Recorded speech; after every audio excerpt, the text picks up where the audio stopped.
Avant de cliquer sur EBA formaté IE, il y a une question à régler. Quel format choisir pour votre clé USB? FAT32, EXFA, NTF, le mauvais choix peut empêcher une vidéo de se copier, rendre la clé illisible sur une télé, ou vous faire perdre des fichiers si vous allez trop vite. On va faire simple. Dans cette vidéo, on voit comment formater une clé USB sous Windows, comment choisir le bon système de fichiers, et les précautions à prendre avant d'effacer quoi que ce soit. Premier point, le plus important. Formater une clé USB supprime les données présentes dessus. Même un formatage rapide remet la structure du disque à zéro. Donc avant de commencer, ouvrez la clé, copiez les fichiers importants ailleurs, puis vérifiez que la sauvegarde est bien lisible. C'est moins spectaculaire qu'un outil miracle, mais c'est ce qui évite les mauvaises surprises. Ensuite, il faut choisir le bon format. FAT32, c'est l'ancien format très compatible. Il passe souvent sur des autoradios, des téléviseurs, des consoles ou de vieux appareils. Son gros défaut, c'est la limite des fichiers de 4 gigaoctets. Si vous voulez copier un gros film, une image système ou une archive volumineuse, FAT32 peut bloquer. EXFA, aujourd'hui, c'est le meilleur choix par défaut pour une clé USB moderne. Il accepte les gros fichiers, il fonctionne très bien avec Windows, et il est généralement lisible sur macOS et beaucoup d'appareils récents. Si votre objectif est de déplacer des fichiers entre plusieurs machines, commencez par EXFA. NTF, lui, est surtout intéressant si la clé sert principalement avec Windows. Il gère les gros fichiers, les permissions, certains attributs avancés, et il est robuste pour un usage PC.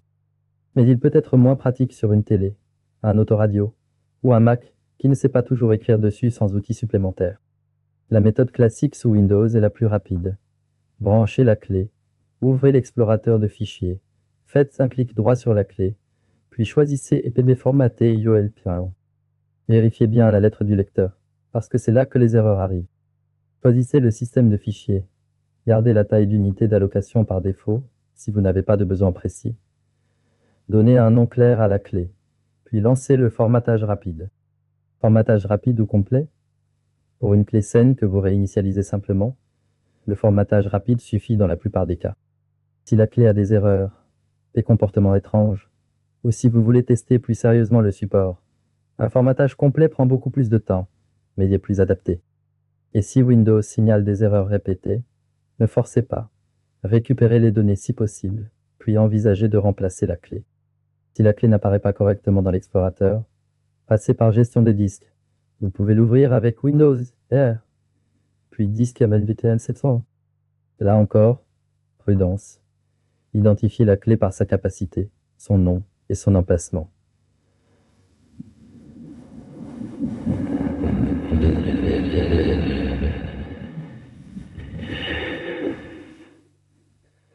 Ne touchez pas au disque système.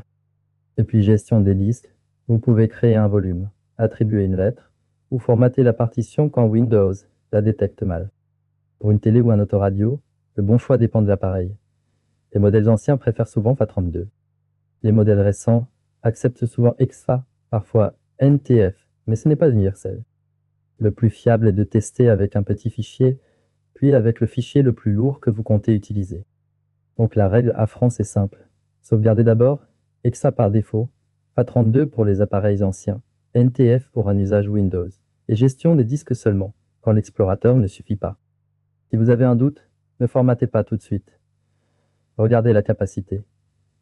Sauvegardez. Choisissez le format selon l'appareil cible. Puis seulement après, cliquez sur Démarrer. C'est comme ça qu'on reformate une clé proprement, sans perdre des fichiers pour rien.